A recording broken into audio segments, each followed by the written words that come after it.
سیاست اور اسلام. دیکھو یہ جو مدودیت ہے یہ شروع میں مذہب کے نام پر سامنے آئے تھے. ابھی ان کا رجحان کیا ہے؟ سیاست. لیکن یاد رکھو سیاست اور اسلام کیا ہے. اسلام مکمل ہے، اسلام مکمل ہے. سیاست اسلام کا ایک حصہ ہے. سیاست اسلام کا ایک حصہ ہے. جیسے نماز اسلام کا ایک حصہ ہے، روزہ ایک حصہ ہے، اور اس طرح مسواک کرنا ایک حصہ ہے. لیکن ان کے یہاں کیا ہے؟ ان کے یہاں یہ ہے، مدودیت کے یہاں یہ ہے کہ نماز روزہ یہ صرف ٹریلین کورس ہیں. کیا ہے؟ یہ صرف ٹریلین کورس ہے. لکھتے ہیں دراصل صوم و صلات، حج و زکات، ذکر تسبیح انسان کو بڑی عبادت کے لیے مستمد کرنے والی تمرینات ٹریننگ کورس ہیں. سمجھ میں نہیں آیا؟ زکات، روزہ، نماز، حج، یہ جتنی اعمال ہے یہ ایک بڑے کام کے لیے مسلمان کو تیار کیا جا رہا ہے، اور وہ بڑا کام ان کے یہاں سیاست ہے. کیا ہے؟ بے وقوف. وہ سیاست اس لیے ہے تاکہ یہ کام ہو جائے. کیا ہو جائے؟ سیاست اس لیے ہے تاکہ نماز رہے، نماز ہو، زکات ہو، روزہ، ان چیزوں کی حفاظت ہو جائے. اس لیے سیاست ہے. اور انہوں نے سیاست کو کیا معیار بنائے کہ یہ جو دوسرے چیزیں ہیں یہ اصلی سیاست، جبکہ خدا فرماتے الذین مکنہم فی الارض اقاموا الصلاۃ وآتوا الزکاۃ. اللہ تو فرماتے ہیں کہ اگر ان صحابہ کرام کو، ان مسلمانوں کو خلافت دیا جائے تو خلافت کے بعد یہ کیا کریں گے؟ اقاموا الصلاۃ، یہ چیزیں کریں گے. اور ان کے یہاں یہ ہے کہ نہیں، یہ نماز، یہ روزے، یہ زکات، یہ فلانا، یہ اس لیے تاکہ ہم سیاسی بنے. کیا بنے؟ کمال ہے. اور عجیب یہ ہے کہ انہوں نے سیاست کو مکمل سمجھائے اور اسلام کو حصہ سمجھائے، جبکہ مسلمان کا کام کیا ہے کہ وہ سیاست کو اسلامی بنائے. سیاست کو انہوں نے اسلام کو سیاسی بنایا. پر کیا ہے؟ یہ میں نہیں کہتا ہوں، مولانا اشرف علی تنوی کتاب ہے اسلام اور سیاست، صفحہ نمبر 25 دیکھو.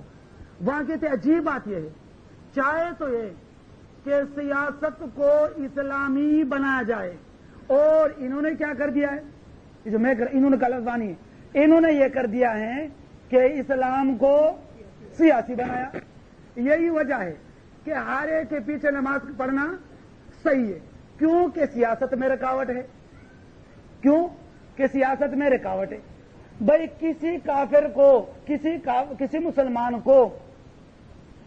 مسلمان کو کافر کہہ دیا تو کہا جائے، اس لیے سیاست میں رکاوٹ ہے. اور کسی کافر کو مسلمان کہا جائے تب بھی ان کے یہاں صحیح ہے. کیوں کہ ہم سیاست کر رہے ہیں. اب اس سے پوچھو تو بھائی یہ کام تو غلط ہے، کہتا نہیں بھائی آپ نہیں جانتے ہو، اس میں سیاسی نقطہ یہ ہے. اس میں کیا ہے؟ تم سیاسی نقطہ کہاں سے آ گیا؟ وہ سیاسی نقطہ وہ ہمیں قبول و منظور ہے جو نقطہ اسلام کے مطابق ہو.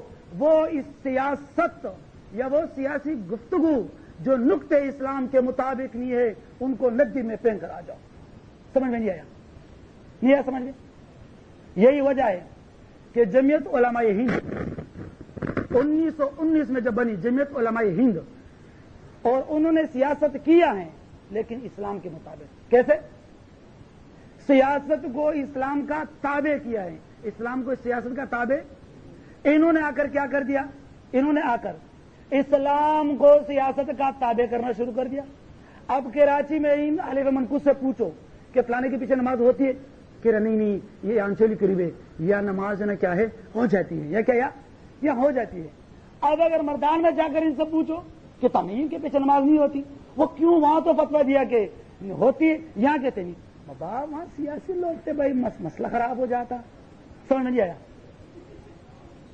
یا اگر ان سے پوچھے تو کہتے ہیں کہ بھائی ان کے پیچھے نماز صحیح ہیں. اگر اپنے گھر پہ جا کر، اچھا وہ کہتا کمرے میں آ کر میں بتا دیتا ہوں، کمرے میں آ کر بتا بھائی اس کے پیچھے نماز صحیح نہیں ہے. اچھا اسٹیج پر کیوں نہیں بتا رہے ہو؟ سیاسی مسئلہ ہے، کیا کرو ان کے پیچھے ہوتی ہے. تو معلوم یہ ہوا کہ اسلام کو سیاست کا تابع کر دیا ہے.